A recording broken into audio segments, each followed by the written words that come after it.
Hello and welcome to the capital study circle. Capital study circle में आप सभी का स्वागत है। जैसा कि हमारा टेस्ट सीरीज चल रहा था, प्रैक्टिस सेट नंबर 77 है।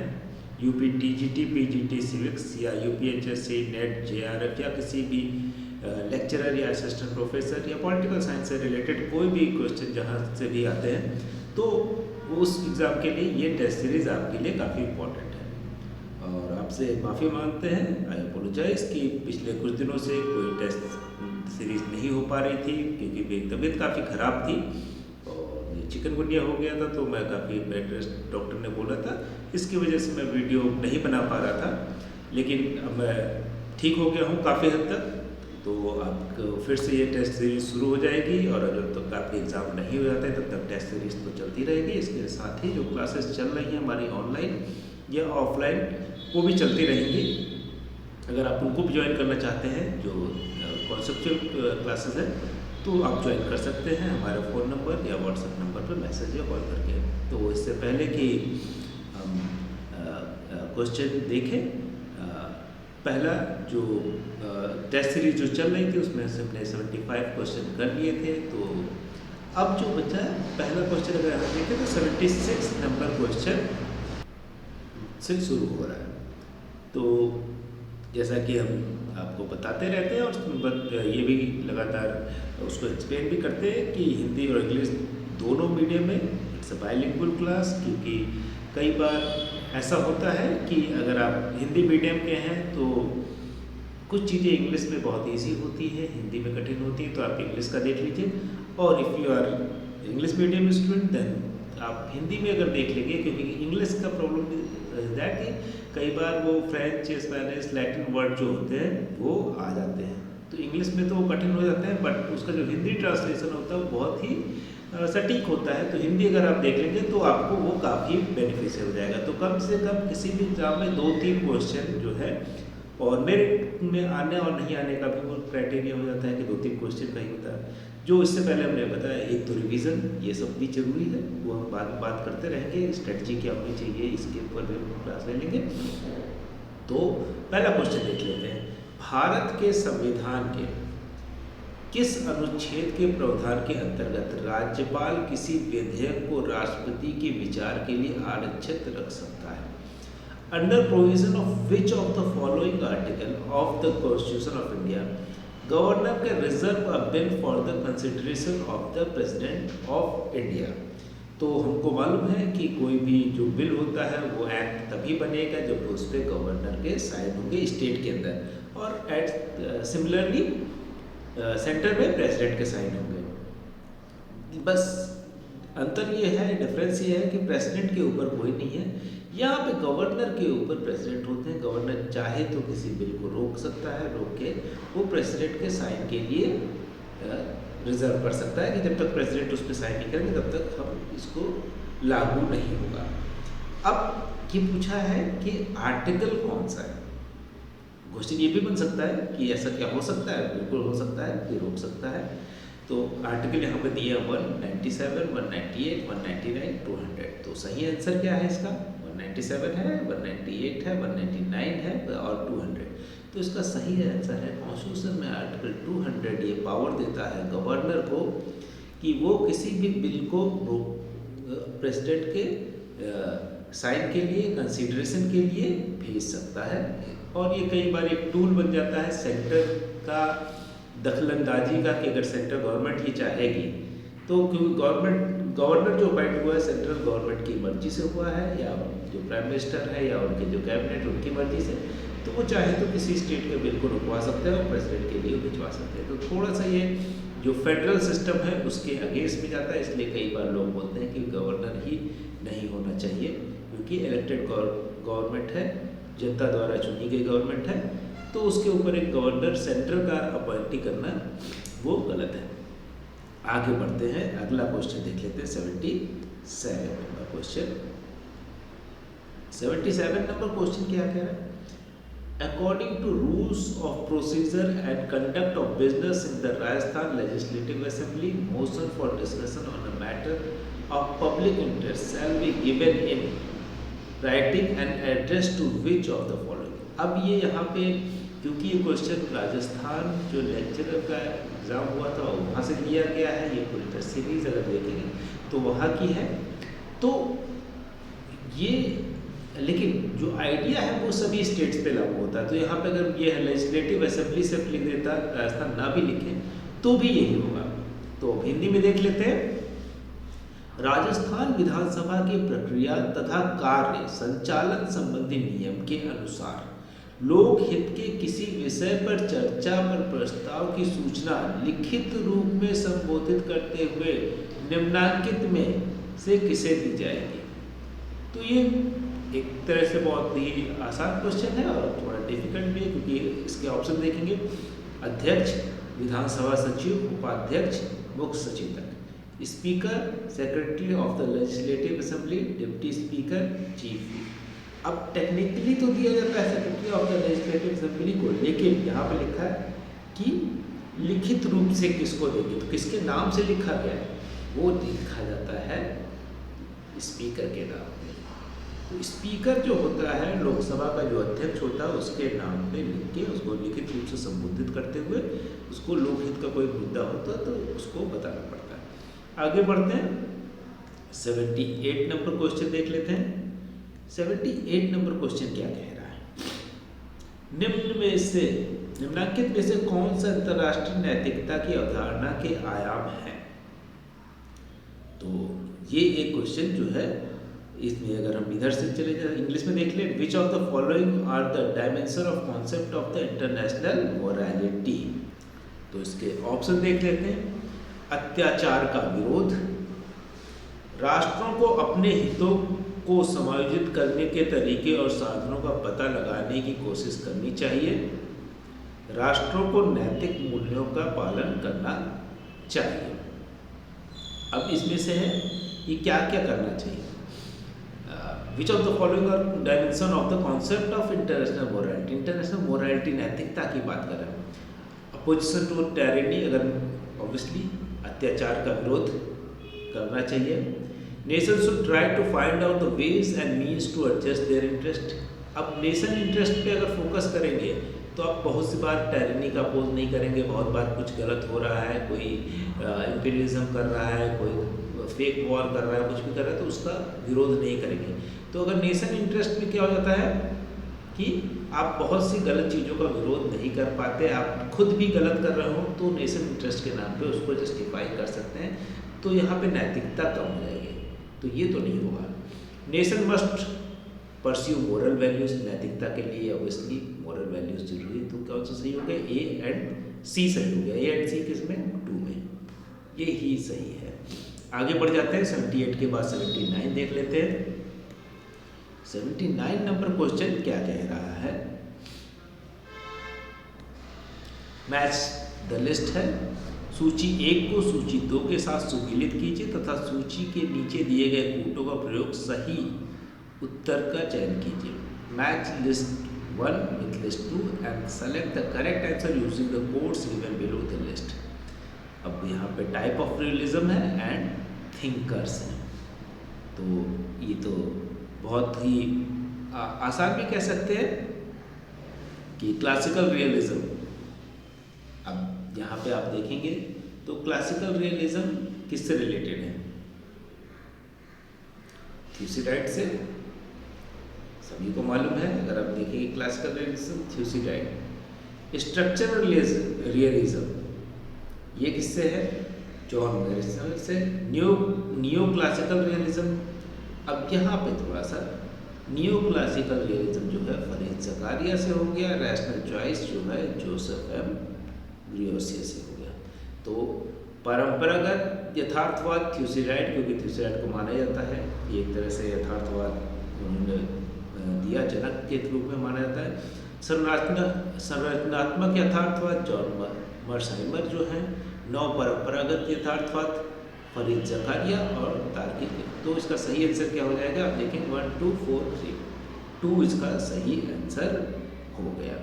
अब आगे बढ़ते हैं, अगला क्वेश्चन देख लेते हैं। 80 नंबर क्वेश्चन। 80 नंबर क्वेश्चन जो है वो क्या कह रहा है? Who among the following is the author of the book Structural Conflict the third world against global liberalism. निम्नांकित में से structural conflict the third world against global liberalism पुस्तक का लेखक कौन है? तो ये तो आपको अपने से याद रखना पड़ेगा, क्योंकि इसमें नाम दिया है Joseph night, John hertz, Raymond अरन, स्टीफन डी ग्रासनर का। तो स्टीफन डी ग्रासनर जो हैं वो ही इसके ऑथर है, उसके लेखक हैं, इस बुक को उन्होंने लिखा है। तो आगे बढ़ते हैं, अगला क्वेश्चन देख लेते हैं, जो हमारा 81 नंबर क्वेश्चन है। 81 नंबर क्वेश्चन क्या कह रहा है? 81 नंबर क्वेश्चन में Who among the following scholars prefer the term partial international system for a subsystem? अब ये पूछ रहे हैं कि इसमें कौन है ऐसा जो निम्नांकित विद्वानों में से किसने उपव्यवस्था के लिए आंशिक अंतर्राष्ट्रीय व्यवस्था शब्दावली को प्रधानता दी है। तो टर्मिनोलॉजी किसने गढ़ी है ये आपको मालूम होना चाहिए। तो यहाँ पे 4 नाम हैं। Who among the following scholar prefers the term partial international system for a subsystem? क्योंकि एक तो सिस्टम होता है, इंटरनेशनल सिस्टम हमारा बना हुआ है, जैसे अलग अलग कंट्री है, ये सॉवरेन है, ये सारे लोग अपने अपना बेसिक स्ट्रक्चर क्या है यही माना जाता है कि सभी कंट्री सॉवरेन है और सबकी वैल्यू बराबर है, चाहे वो छोटा कंट्री हो, चाहे चाइना जैसा बड़ा कंट्री हो, चाहे इंडिया हो, मोस्ट पॉपुलेटेड डेमोक्रेसी हो, कोई ऑटोक्रेटिक कंट्री हो, सबका जो है एक वैल्यू है। लेकिन इसी के अंदर एक सब सिस्टम भी चलता है कि मान लीजिए एशिया के अंदर है, तो एशिया के अंदर देखें तो चाइना और इंडिया बहुत पावरफुल है, ये जो चाहते हैं करा सकते हैं, या इधर चले जाए तो अमेरिका बहुत पावरफुल है और उसी समय में लैटिन अमेरिका के ऊपर वो दबाव बनाए रखता है। तो सब सिस्टम भी चल रहे हैं। एक तो इंटरनेशनल सिस्टम कहने के लिए सब बराबर है, लेकिन सब बराबर नहीं भी है। तो अब इस टर्मिनोलॉजी को किसने दिया है? Stanley Hoffmann, Gordon Kaplan, Charles Masland and George Liskar. तो इनमें से कौन सही है? Stanley Hoffmann. स्टैनले हॉफमैन जो है वो इसको उन्होंने ही ये टर्म दिया है इंटरनेशनल रिलेशन में, उसको समझने के लिए, क्योंकि अगर कह सकते हैं कि थ्योरेटिकल रूप में या आइडियल कंडीशन में बात करें, जैसे यूएन के मेंबर हुए हुए, तो माना जा रहा है कि इंटरनेशनल सिस्टम आज का जो है वो सॉवरेनिटी को प्रेफर करता है। सॉवरेनिटी जो संप्रभुता है वो सबसे बड़ी चीज़ है और सबकी संप्रभुता बराबर है, लेकिन ऐसा नहीं हो रहा है। तो इसलिए उन्होंने इस नया टर्म कॉइन किया। अब अगला क्वेश्चन देख लेते हैं। 82 नंबर क्वेश्चन क्या कह रहा है? 82 नंबर क्वेश्चन के अंदर हम देखें, निम्नांकित में से कौन सा विचारक मार्क्स के राज्य के क्रमिक अवसान के आदर्शों को संशोधित करने के लिए तर्क देता है कि यह समाजवादी, अंतर्राष्ट्रीयतावादी और सर्वहारा वर्ग की तानाशाही के बारे में पहले के दावों से मुक्त होना चाहिए। अब which of the following thinker argues for revising Marx's ideal of the withering away of the state, that it should be freed from the claims about socialist internationalism and the dictatorship of proletariat?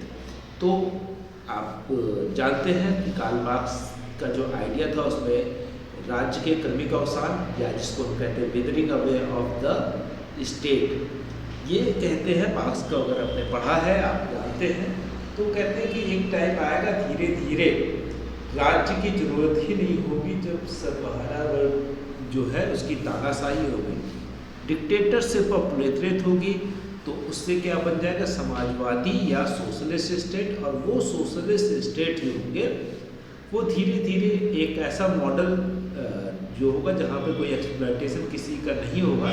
तो बोले जब किसी का कोई exploitation करना ही नहीं है या शोषण नहीं होना करना है, तो फिर राज्य की भी जरूरत नहीं पड़ेगी। अंत में राज्य जो होता है एक टूल होता है शोषणकारी जो होते हैं उनको बचाने के लिए। तो जहाँ शोषण ही खत्म हो जाएगा तो वहाँ राज्य की भी जरूरत नहीं पड़ेगी। लोग आपस में ही इतने समझदार होंगे कि एक दूसरे की आवश्यकताओं की पूर्ति करेंगे। किसी को ज़्यादा चाहिए तो उसको ज़्यादा दे देंगे, किसी को कम चाहिए तो उसको कम दे देंगे, और लोग अपने जो काम करना चाहेंगे वैसा समाज बन जाएगा जिसमें उनको खुद मजा आएगा, तो उसको बहुत ज़्यादा चीज़ें एक्वायर करने की ज़रूरत नहीं पड़ेगी। ऐसे समाज हो कहते हैं कि जब राज्य भी खत्म हो जाएगा।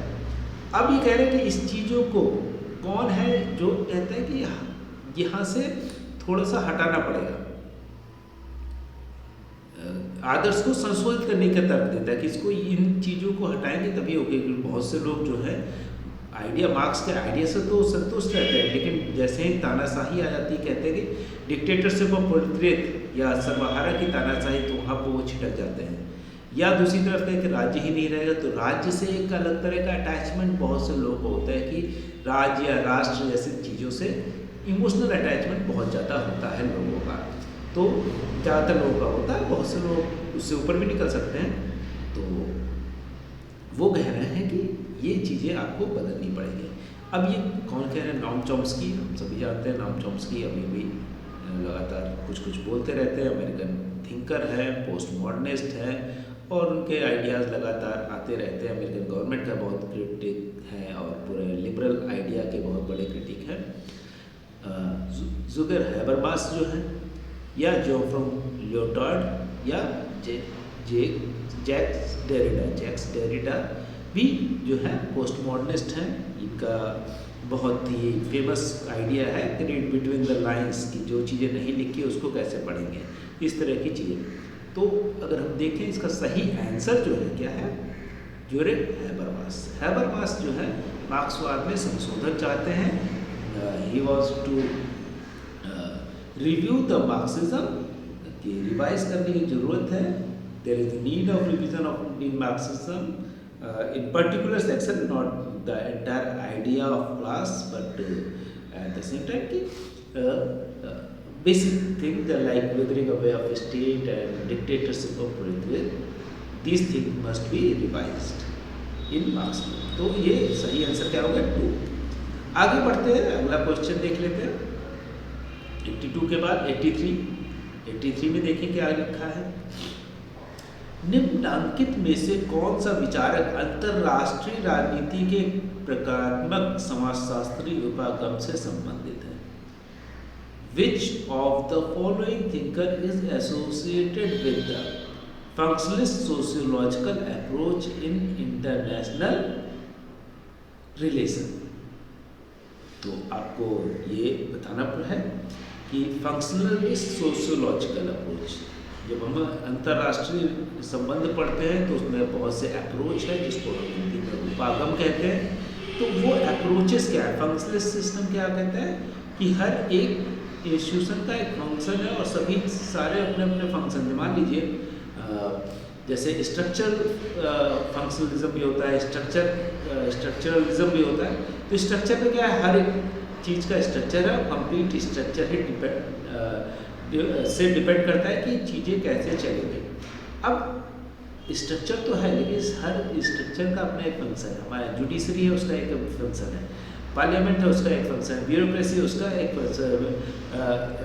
कह सकते हैं कि प्रेशर ग्रुप है, उनका एक फंक्शन है।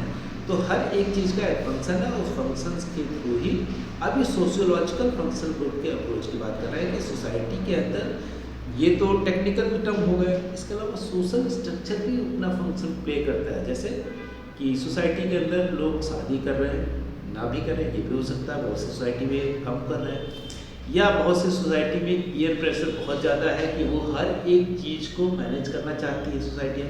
बहुत सी सोसाइटियाँ ऐसी है, अगर हम देखें तो ऐसी भी सोसाइटी है जहाँ पर उनको फ़र्क नहीं पड़ता कि अगर आप उनको डायरेक्टली हार्म नहीं कर रहे हैं तो आप चाहे जो करें, आप चाहे जो खाएं, आप चाहे जो कपड़े पहने, आप जैसे बाल रखना चाहे, आप जब सोना चाहे, जब उठना चाहे, उससे हमको फ़र्क नहीं पड़ता, क्योंकि आप मुझे डायरेक्टली इंटरफेयर नहीं कर रहे हैं। मुझे इकोनॉमिक लॉस नहीं दे रहे, मुझे जॉब लॉस नहीं हो रहा, मेरा एजुकेशन लॉस नहीं हो रहा, इससे कोई फर्क नहीं। तो ऐसी सोसाइटी भी है। उसी समय में दूसरी तरह की सोसाइटी है जहाँ पे इन सब चीज़ों को बहुत अहमियत दी जाती है, भले वो हमको डायरेक्टली हार्म ना कर रहे हो, लेकिन फिर भी कि अगर हमारा पड़ोसी एक अलग तरह के कपड़े पहनने लगे तो हमको दिक्कत होने लगेगी, उसका बालों का कलर अलग हो जाए, या क्या करता है, वो किससे मिल रहा है, किसके साथ शादी कर रहा है, इन सब चीज़ों का भी फर्क। तो सोशियोलॉजिकल फंक्शनल अप्रोच से भी इंटरनेशनल रिलेशन तक भी वो पहुँचेगी। कोई सोसाइटी जैसी होगी अगर सोसाइटी कंजर्वेटिव है तो इंटरनेशनल पॉलिटिक्स जो आपकी वो बहुत प्रोग्रेसिव नहीं हो सकती, या उल्टा हो सकता है कि अगर आप सोसाइटी बहुत प्रोग्रेसिव है तो जैसे अमेरिका के अंदर अगर आप देखेंगे तो एक समय में जब वियतनाम वॉर चल रही थी तो वियतनाम वॉर के अगेंस्ट में ही, अपने ही कंट्री के वॉर के अगेंस्ट में वहाँ के स्टूडेंट्स या तमाम सारे प्रोग्रेसिव लोग निकले और उन्होंने अंत में वॉर से विड्रॉ करना पड़ा अमेरिका को। तो उस तरह की सोसाइटी जो होगी वो ज़्यादा डेवलप सोसाइटी मानी जाती है, और जो उस तरह की जहाँ पे कि हमारा देश बिल्कुल सही है, किसी भी तरह से गलत नहीं हो सकता, तो कंजर्वेटिव कंट्रीज मानी जाती हैं। वहाँ डेवलपमेंट थोड़ा धीरे से आता है, या डेवलपमेंट का जो आइडिया होगा वो थोड़ा सा, तो ये अप्रोच, अब आइडिया तो हमने बता दिया, अब ये अप्रोच किसका है, किसने ये दिया, ओरॉन यंग ने, डेविड मैट्रेनी ने, जेम्स एंड्रोसे ने, आर्थर ली बर्न्स ने। तो इसका सही है डेविड मैट्रेनी। तो डेविड मैट्रेनी जो है वो इन्होंने आइडिया दिया है इस फंक्शनल सोशियोलॉजिकल अप्रोच का। अब अगला क्वेश्चन देख लेते हैं। 84 नंबर क्वेश्चन हो जाएगा हमारा। 84 नंबर क्वेश्चन क्या कह रहा है, एक सेकंड। ये असर्शन और रीजन है जिसको कथन और कारण कहते हैं। अलेक्जेंडर वेट का यह मानना है कि राज्य की पहचान उसके हितों को बताती है। वह राज्य की सामाजिक और समष्टिगत कॉर्पोरेट पहचान के बीच अंतर करता है। तो 84 में क्या बोला जा रहा है कि Alexander when believes that anti of the state informs its interest, he draws a distinct though between social and corporate identities of state. वो कॉर्पोरेट और सामाजिक पहचानों के बीच अंतर करता है। तो बात तो सही है कि अब कह रहे believe the identity of state informs it's interest, कि राज्य की जो पहचान है वो उसके हितों को बताती है। पहचान किस चीज़ पे डिपेंड करती है, इसलिए अलग अलग लोगों की पहचान, अलग अलग राज्य की पहचान अलग अलग, जैसे हमने बताया कि अमेरिका एक मल्टीकल्चरल या कनाडा एक मल्टीकल्चरल देश के रूप में है, तो वहाँ की उसका जो इंटरेस्ट होंगे वो मल्टीकल्चरल होंगे। कुछ कंट्रीज ऐसे होते हैं जो अपनी आइडेंटिटी को लेके, जैसे अगर पाकिस्तान को देखें तो उसके पास अपना एक रिलीजन है, तो वो उसके लिए रिलीजन ज़्यादा इम्पोर्टेंट हो जाता है डेवलपमेंट में या मल्टीकल्चरलिज्म से। तो फोकस कहाँ हो गया, रिलीजन को बचाने या रिलीजन की चीज़ों पे, और डेवलपमेंट से ये दूर पहुँच जाता है। तो इस तरह के कंट्रीज जो होते हैं जो बहुत ज़्यादा फोकस कर रहे हैं रिलीजन या उन सब चीज़ों को, तो वहाँ पे डेवलपमेंट, और जिन चीज़ों का देखेंगे जहाँ पे फ्रांस हो गया, जर्मनी हो गया, मल्टीकल्चरल सोसाइटी, वहाँ पे डेवलपमेंट ज़्यादा होता है। अगर तो अब इसके अकॉर्डिंग ये जो है सही कौन सा होगा, बोथ ए एंड आर सही है और उसका सही एक्सप्लेनेशन है। तो आंसर 3 इसका सही हो गया। 84 के बाद 85 देख लेते हैं। Consider the following statement. Dependency theorists argued that exploitative alliance between dominant class interest in one core and peripheral societies prevent the latter from industrializing. Second है, they believed that secession from the capitalist world economy was crucial for the peripheral industrial development. Hindi में देख लेते हैं। निर्भरता सिद्धांतकारों ने यह तर्क दिया है कि केंद्र कोर और परिधि समाजों में, अभिभावी समाजों में प्रमुख वर्ग के हितों के बीच शोषण गठबंधनों ने औद्योगिकरण से उत्तरवर्ती को रोका। ये थोड़ा सा कठिन हो गया हिंदी में। उनका मानना था कि परिधि औद्योगिक विकास के लिए पूंजीवादी विश्व व्यवस्था से अलगाव महत्वपूर्ण था। तो इंग्लिश में देखते हैं, dependency theories argue that exploitative alliance between the dominant class interest in core and peripheral societies prevent the latter from industrialisation. कि जो डोमिनेंट क्लास थी वो कह रहे हैं कि प्रॉब्लम क्या हुई कि क्यों इंडस्ट्रियलाइज नहीं हो पाए जो पेरिफेरी पे थे। आप कोर पेरिफेरी थ्योरी आपने पढ़ी होगी, जिसमें कोर कंट्री होते हैं और कोर कंट्री यहाँ पे हो गया, उसके पेरिफेरी पे, जैसे यूएस कोर हो गया तो लैटिन अमेरिका पेरिफेरी हो गया। या एशिया में देखें तो इंडिया और चाइना कोर हो गए, और उसके अलावा बाकी सब पेरिफेरी बन गए, पाकिस्तान, बांग्लादेश, श्रीलंका, ये सारे। तो ये सारे लोग इंडस्ट्रियलाइज नहीं हो पा रहे हैं। क्यों? क्योंकि ये बड़ी इकोनॉमीज उनको डोमिनेट करती हैं। अब ये कह रहे हैं कि इनको थोड़ा सा अलग होना पड़ेगा।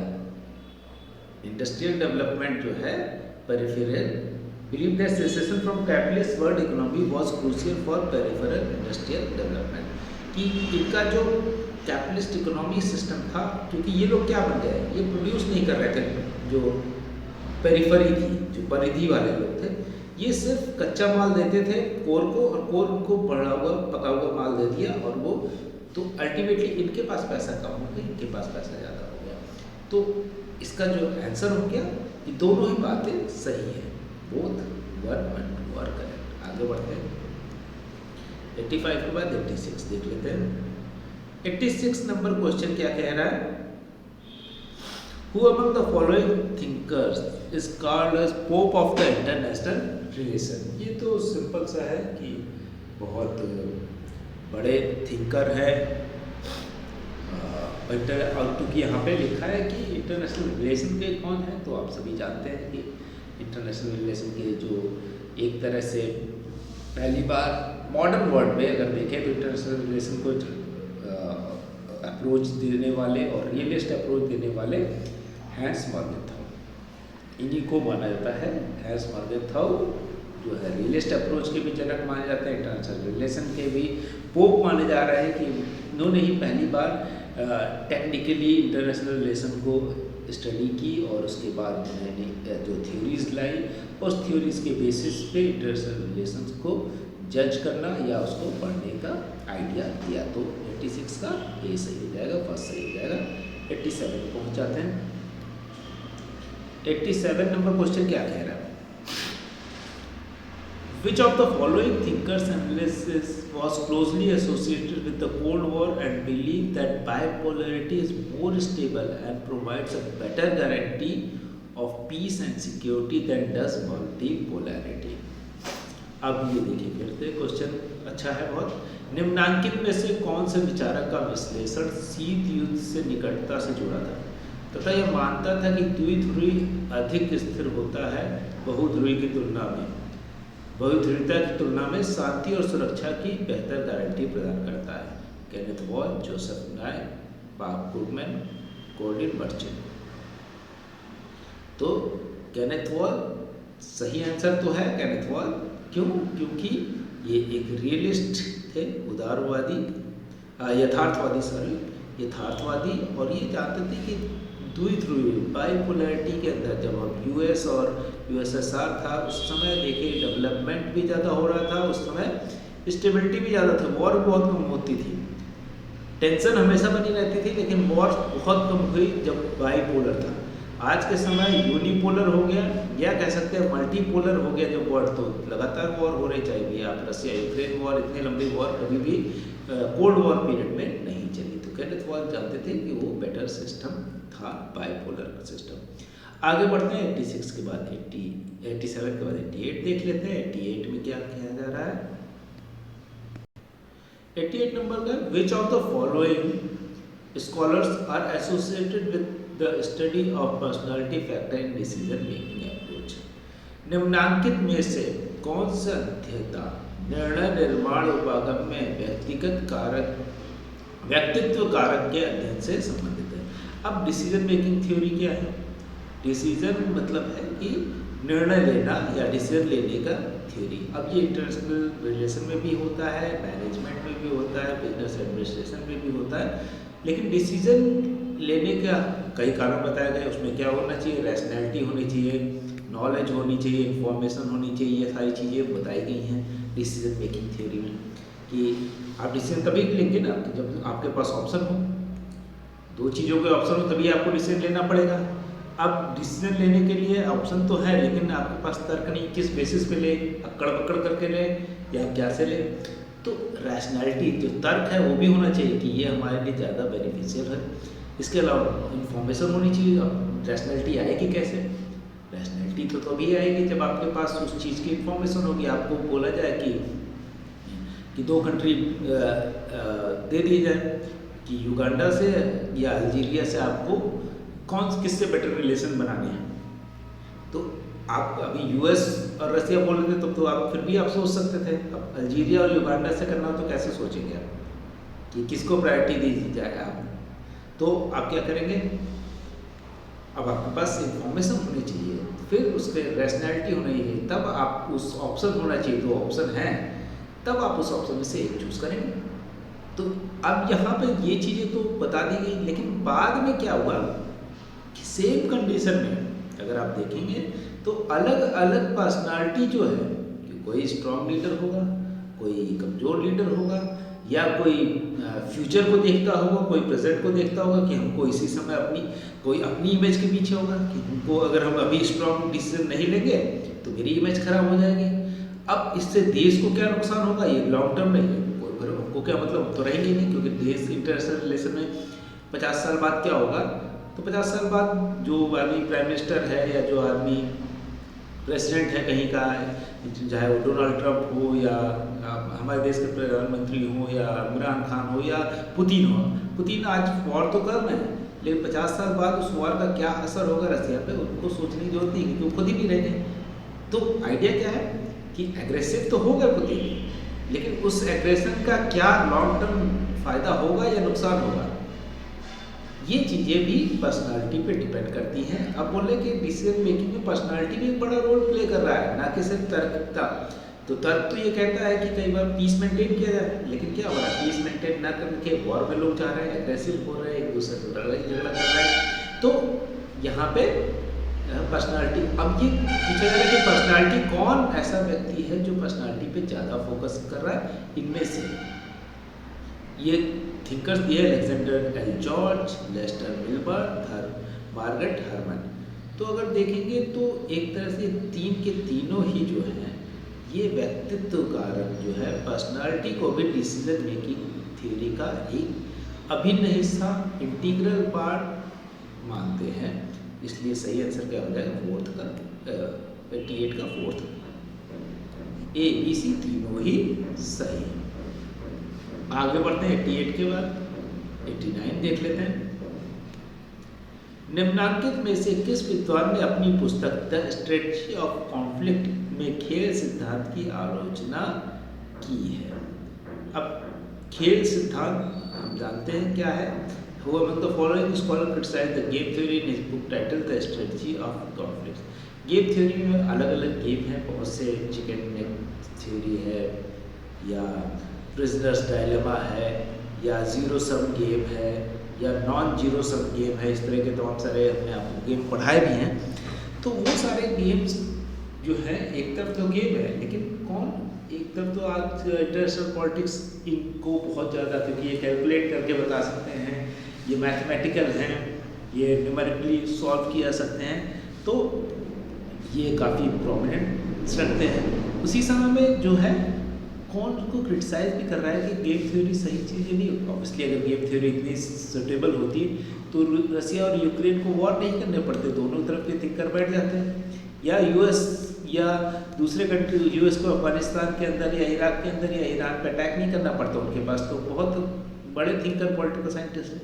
तो क्रिटिसिज्म भी हो रहा है गेम थ्योरी का भी, कि आप गेम थ्योरी सिर्फ कहने के लिए है, इसका सोल्यूशन नहीं दे पाती। इसका क्रिटिसिज्म कौन करता है? चार नाम है हमारे पास, मार्टिन सुबिक है, ऑस्कर मॉक्सटेन है, जेम्स एल रॉसनर है, एंड थॉमस सेलिंग। तो थॉमस सेलिंग इसका सही आंसर, इनकी बुक है, उसमें ये क्रिटिसाइज करते हैं गेम थ्योरी को। आगे बढ़ते हैं 89 के बाद 90। 90 जो है क्वेश्चन, ये क्या कह रहा है, विच of the following approach is extension of Orthodox game theory. तो ऑर्थोडॉक्स गेम थ्योरी क्या थी? सिंपल सी बात है, बार्गेनिंग, जिसको हम जीरो सम गेम या नॉन जीरो सम गेम कहते हैं, जिसमें जीरो सम गेम होगा कि हमने जितना दिया उतना ही हमको मिला। जैसे कि अगर हम देखें कि जीरो सम गेम, हमने फ्रांस से फाइटर प्लेन खरीदा, तो हमने उनको उसके बदले पैसा दे दिया, हमको मिल गया फाइटर प्लेन, ये ऑलमोस्ट जीरो सम हो गया। लेकिन हमने किसी पे अटैक करके उसकी लैंड ले ली तो हमने तो ले ली, उसको उसका नुकसान हो गया तो नॉन जीरो सम गेम हो गया। तो अब इस तरह की चीज़ें जो बेसिक चीज़ें थी वो किस में आती हैं। तो ये जो आइडिया था बार्गेनिंग का, तो बार्गेनिंग करने वाला आइडिया हमेशा से रहा है कि आप हमको ये दे दीजिए, हम आपको वो दे देंगे। तो ये ऑर्थोडॉक्स गेम थ्योरी का एक्सटेंशन है बार्गेनिंग, जहाँ पे आज के समय माना जाता है कि भाई कि आपको डील फाइनल हो रही है कि ये आप ये मिल जाएगा, आपको वो दे देंगे, आप हमको यहाँ रिलैक्सेशन दे दिए, हम आपको वहाँ रिलैक्सेशन देंगे। तो एक बार्गेनिंग की तरह है। आगे बढ़ते हैं, 91 क्वेश्चन में जाते हैं। Who among the following scholars have distinguished between simple bargaining and strategic bargaining? अब आ गया फिर से, देखिए क्वेश्चन बार्गेनिंग जो है क्यों हो रहा है। तो सिंपल बार्गेनिंग और स्ट्रेटजिक बार्गेनिंग, एक तो है कि सिंपल बार्गेनिंग कि आप हमको ये दे दीजिए, हम आपको वो दे देंगे। स्ट्रेटजिक बार्गेनिंग ये होती है कि कई बार हम लॉन्ग टर्म में चीज़ों को सोच के करते हैं, कई बार हम दूसरे को नुकसान, मान लीजिए हम किसी कंट्री से ने कोई प्रोडक्ट बनाया है, अब हम क्या करेंगे, उससे ज़बरदस्ती खरीद लेंगे कि वो दूसरे कंट्री को ना दे दे, ना ही तो अगर हम उससे नहीं खरीदेंगे तो कहीं और बेच देगा। जैसे पाकिस्तान के पास न्यूक्लियर वेपन है, तो अब ये क्या होता है कि हम उसको हेल्प, अमेरिका या दूसरे कंट्री हेल्प कर रहे हैं कि आप उसका पॉजिटिव यूज़ करते रहिए, नहीं तो आप क्या कहेंगे पैसा इकट्ठा करने के लिए, पैसा उनको दे रहे हैं, पैसा इकट्ठा करने के लिए आप ये टेक्नोलॉजी किसी ऐसे कंट्री को ना भेज दें, पता चला तो क्या कर रहे हैं, पैसे दे रहे हैं। या नॉर्थ कोरिया कई बार बार्गेनिंग करता है कि हमको इतना पैसा दीजिए तो हम अगला टेस्ट नहीं करेंगे। तो ये क्या हो गया, कह रहा है कि अगला टेस्ट हम नहीं करेंगे। अदरवाइज आप क्या कीजिए, वो कहता है कि भाई ठीक है, हम तो अमेरिका से नहीं लड़ सकते, लेकिन हम साउथ कोरिया को उड़ा देंगे, जापान को उड़ा देंगे, क्योंकि साउथ कोरिया और जापान की जो सिक्योरिटी है वो अमेरिका के पास है, वो अमेरिका से लायबल है। तो अब उसके डर में वो क्या कहते हैं, नॉर्थ कोरिया उनसे बार्गेन करता है, पैसा ले लेता है, बोलता है आपको इतना पैसा दीजिए, क्योंकि आपने हमारे ऊपर रिस्ट्रिक्शन लगा रखे हैं कि हम किसी से फ्री ट्रेड नहीं कर सकते, ना ही साउथ कोरिया से, ना बाकी कंट्री से, रसिया के अलावा नॉर्थ कोरिया का किसी से बहुत ज़्यादा नहीं है। तो ये सारी चीज़ें आप देखेंगे स्ट्रेटजिक बार्गेनिंग होती है। अब ये क्वेश्चन जो है कि किसने कहा, किसने इसमें डिफरेंस बताया, तो 91 का है, हमारे पास 4 ऑप्शन है, GLS सेकेल ने, जोसेफ नोबी ने, वॉरेन आर यंग ने, फ्रेड सी इकल ने।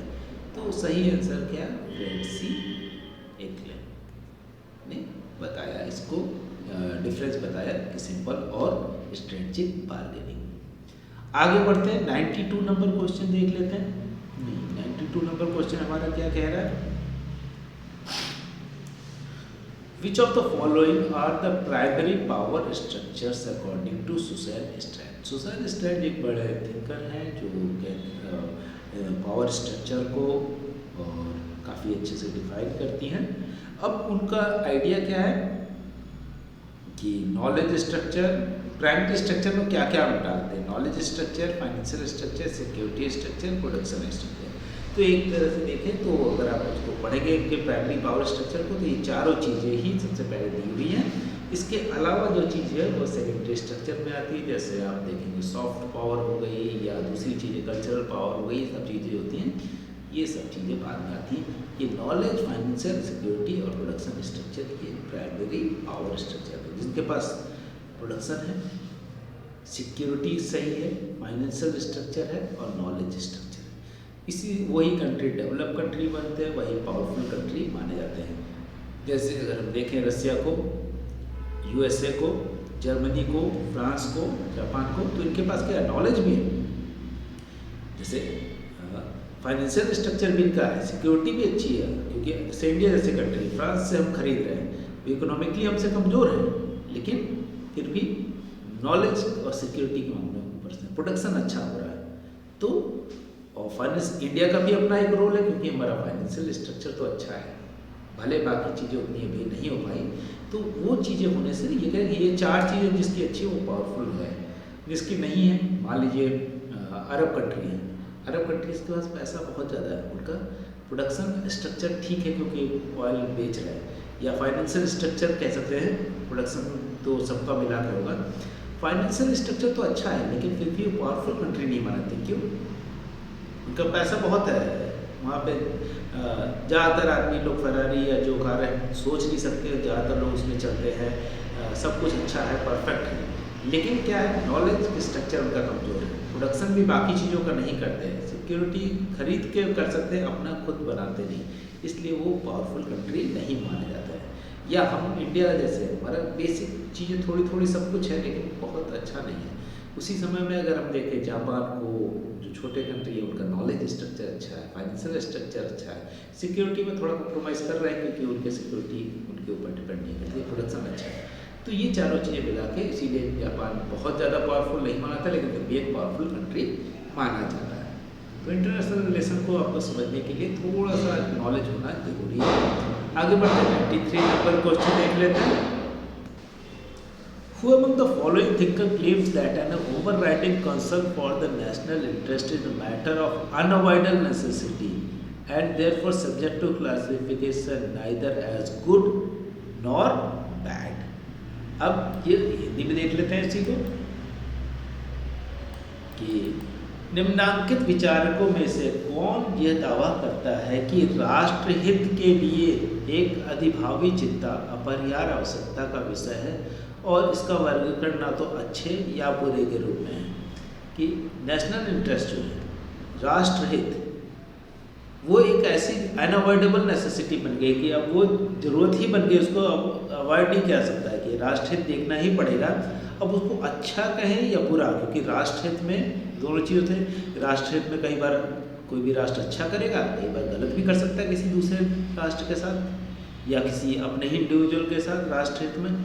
तो इसको अच्छा बुरे में नहीं किया जाना चाहिए कंसीडर, क्योंकि वो एक ऐसी आवश्यकता बन गई है कि जिसको जैसे कुछ लोगों की आवश्यकता बन गई है कि बिना चाय पिए वो फ्रेश नहीं होंगे या बिना चाय पिए दिमाग नहीं चलेगा। कुछ लोगों का सिगरेट का, तो सिगरेट तो क्लियरली है कि भाई को नुकसान करती है, लेकिन चाय ऐसा नहीं है।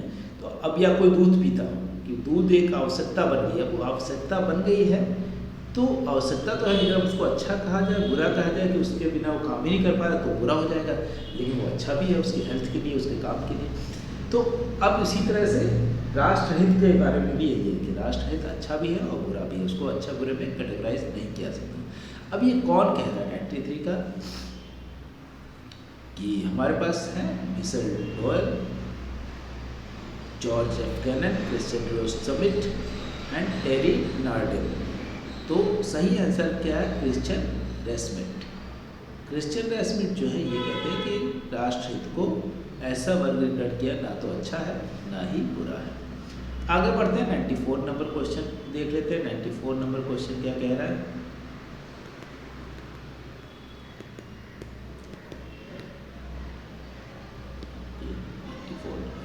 निम्नांकित में से कौन सा विचारक धमकी का संतुलन सिद्धांत का प्रतिपादक है?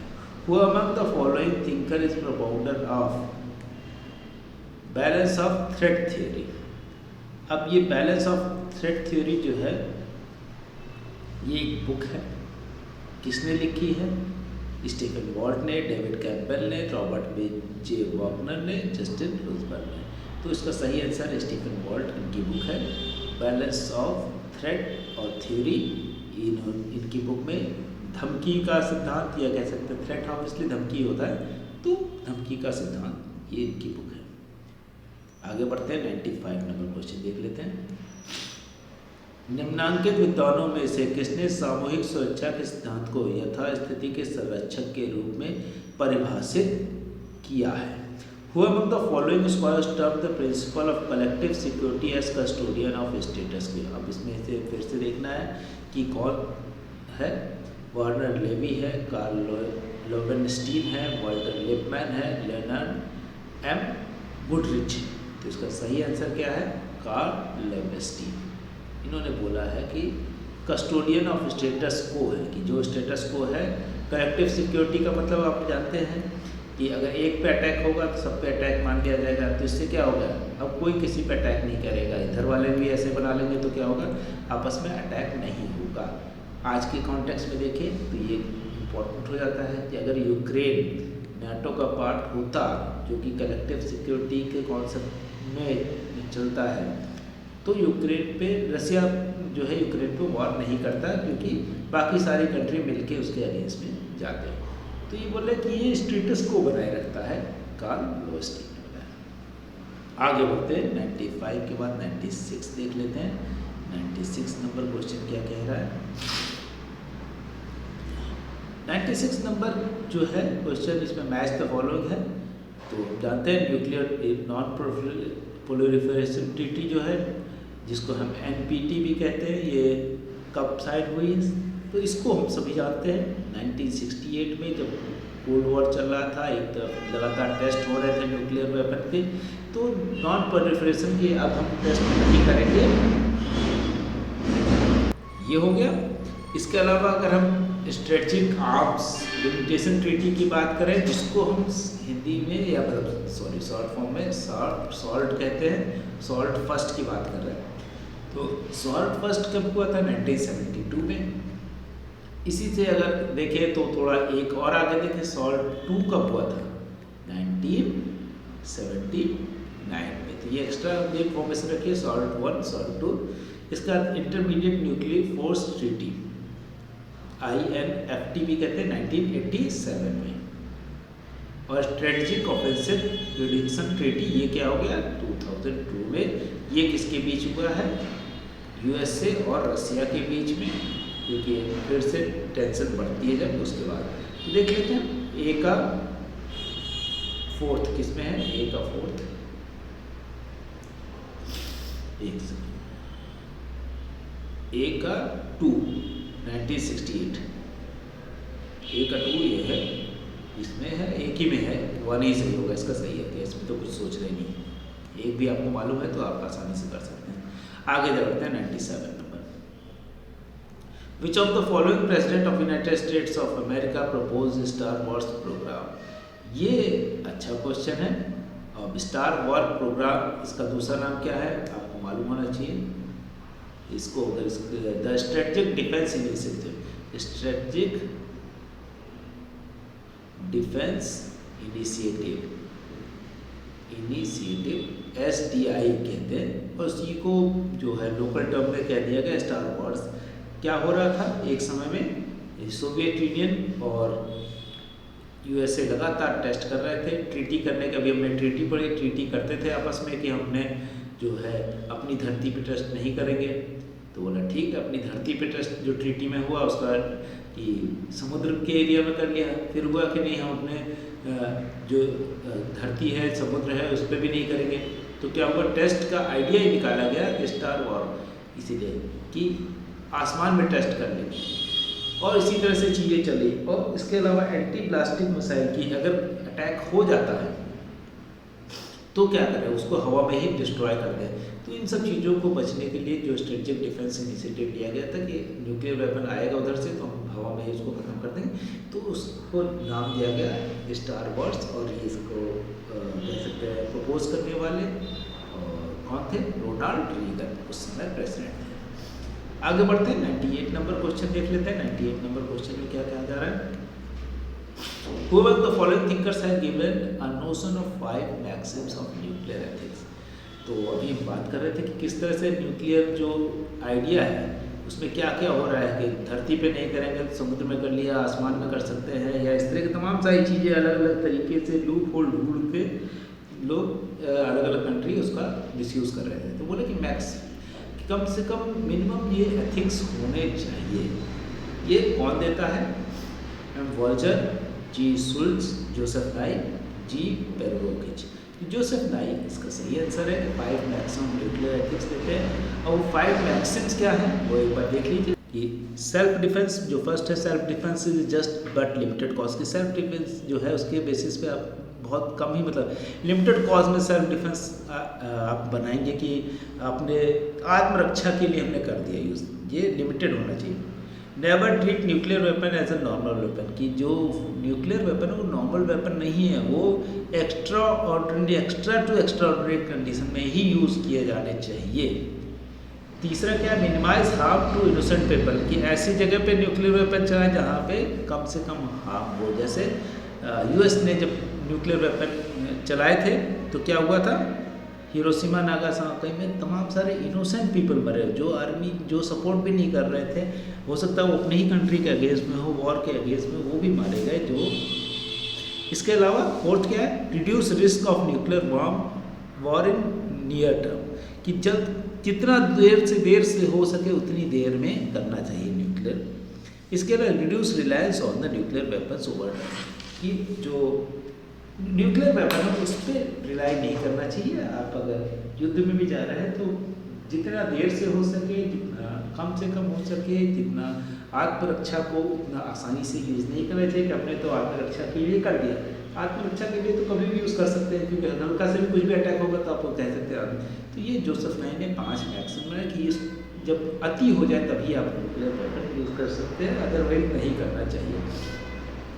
98 के बाद 99 पे आ जाते हैं, सेकंड लास्ट क्वेश्चन है हमारा, और ये भी एक तरह से देखें तो अच्छा क्वेश्चन है, तमाम सारी चीज़ें दी हुई हैं लेकिन थोड़ा सा डिफिकल्ट है कि न्यू वॉर।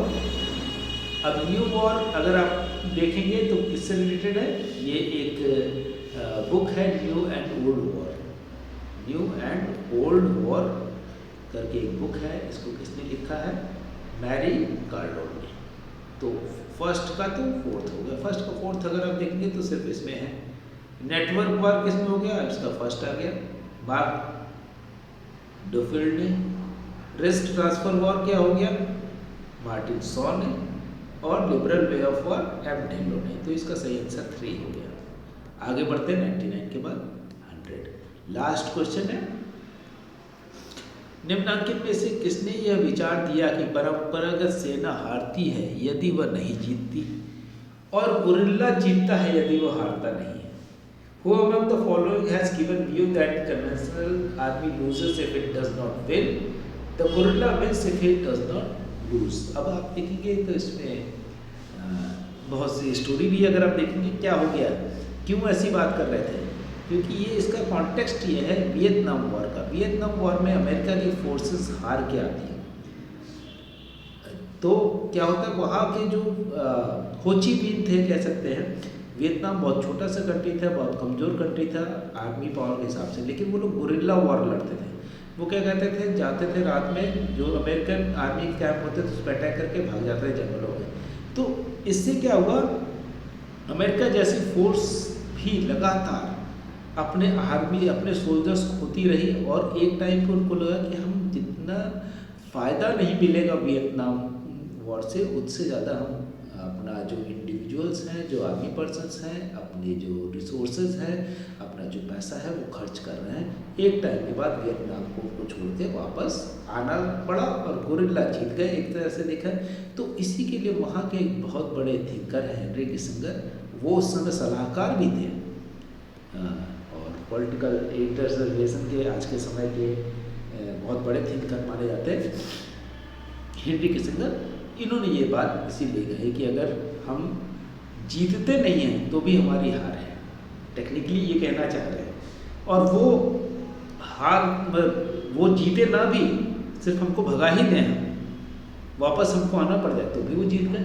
तो एक तरह से वियतनाम जीत जाता है और जो है यूएसए हार जाता है, अगर हेनरी किसिंगर के शब्दों में देखें।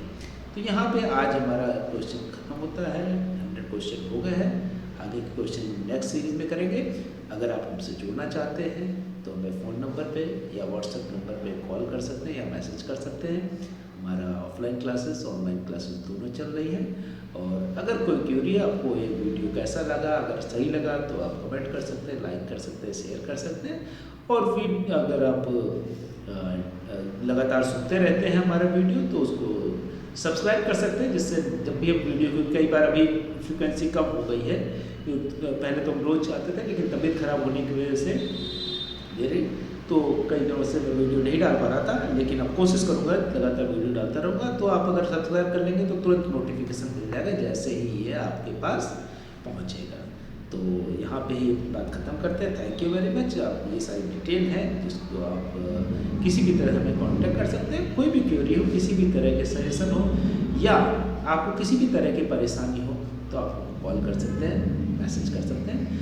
आप एकेडमिक रिलेटेड या रिसर्च ओरिएंटेड MPhil PhD या कोई चीज़ ज्वाइन करना चाहते हैं तो आप हमारी एक्सपर्ट टीम अलग अलग यूनिवर्सिटीज़ में तमाम सारे जो प्रोफेसर्स हैं वो हमारी टीम में हेल्प करने के लिए तैयार रहते हैं। वो हमसे कहते हैं कि अगर आपको किसी भी तरह की ज़रूरत हो तो हम आपको कनेक्ट कर सकते हैं उनसे। Thank you very much.